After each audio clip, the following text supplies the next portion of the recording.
1600 రామగుండంలో, 4000 Yadadri thermal స్టేషన్లో, అంటే 5600 మెగావాట్ల పవరు ఇంకా అడిషనల్గా వచ్చేటువంటి సదుపాయాన్ని కూడా కల్పించినాం. మొన్ననే ఎన్టీపీసీ 1600 మెగావాట్లు ప్రధానమంత్రి స్వయంగా వచ్చి డెడికేట్ చేసినాడు.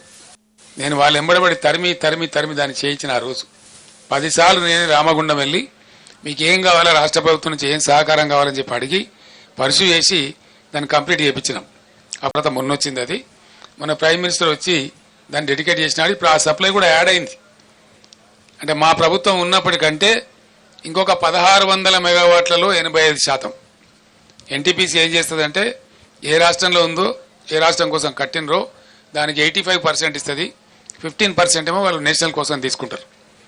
అంటే ఆ ప్రకారంగా అద్భుతమైన కరెంటు ఎంత అవుతుందా 1600లో 85% అంటే ఆ సుమారు 1500 వస్తుంది. 1450 నుంచి 1500 మెగావాట్లు అదనంగా యాడ్ అయింది. చేస్తే ఈ ప్రభుత్వం పట్టించుకొని చేస్తలేదు. కానీ ఈ పాటికి యాదాద్రిలో కూడా 1-2 యూనిట్లు వచ్చే అవకాశం కూడా ఉండే. అంటే ఇక్కడ 1500-1600 వచ్చే అవకాశం ఉండేది. మన సొంతం. దీని నుంచి ఒక యూనిట్ కూడా బయటకి ఇచ్చే అవసరం లేదు. మరి ఇంత ఉజ్వలంగా తయారైనటువంటి పవర్ సిస్టమ్ ఎందుకు ఈరోజు ఇబ్బంది పడతా ఉంది? ఇది పరిపాలకుల అసమర్థత అవునా కాదా? దయచేసి మీరే ఆలోచన చేయాలి.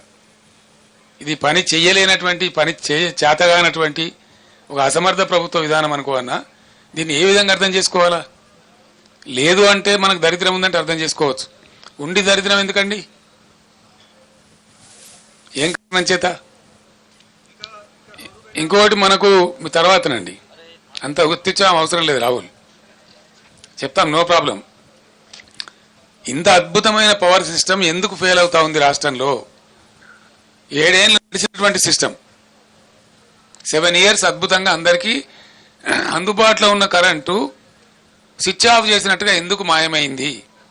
దీనికి ఎవడు సమాధానం చెప్పాలా? ఎవడు బాధ్యత తీసుకోవాలా? ఈ క్రాస్ టాక్ కాదండి రాహుల్ గారు. You question your own heart. What is wrong with the system? 7 ఏళ్ళు 7.5 ఏళ్ళు బ్రహ్మాండంగా నడిచినటువంటి సిస్టమ్ 3 నెలల లోపల నడుస్తలేదు అంటే ఎవల అసమర్థత అండి? ఎవల ఫెయిల్యూర్ ఇది? 100కు 100% నేను ఆరోపిస్తున్నా ఇప్పుడు ఉన్నటువంటి అసమర్థ, అవివేక, తెలివి తక్కువ కాంగ్రెస్ పార్టీ యొక్క అసమర్థత. మరేం కాదు. వాళ్ళకి వాడుకోవస్తలేదు, వాళ్ళకి తెలివి లేదు పాపం. మేమన్నా టెక్నోక్రాట్స్ని పెట్టి నడిపినాం. మాకు తెలివి లేక కాదు. పవర్ సిస్టంలో మొత్తం ఐఏఎస్ ఆఫీసర్లను తొలగించి 100% టెక్నోక్రాట్స్ని పెట్టినాం మేము. ట్రాన్స్కో కానీ, జెన్కో కానీ, డిస్ట్రిబ్యూషన్ సిస్టంలో కానీ 100% టెక్నోక్రాట్స్ని పెట్టినాం. వాళ్ళ ఆధ్వర్యంలో నడిపినాం. వాళ్ళకి తెలుసు ఎట్లయితే బాగా నడపచ్చు అనేది తెలుసు వాళ్ళకు. కాబట్టి సమర్థవంతంగా నడిచింది.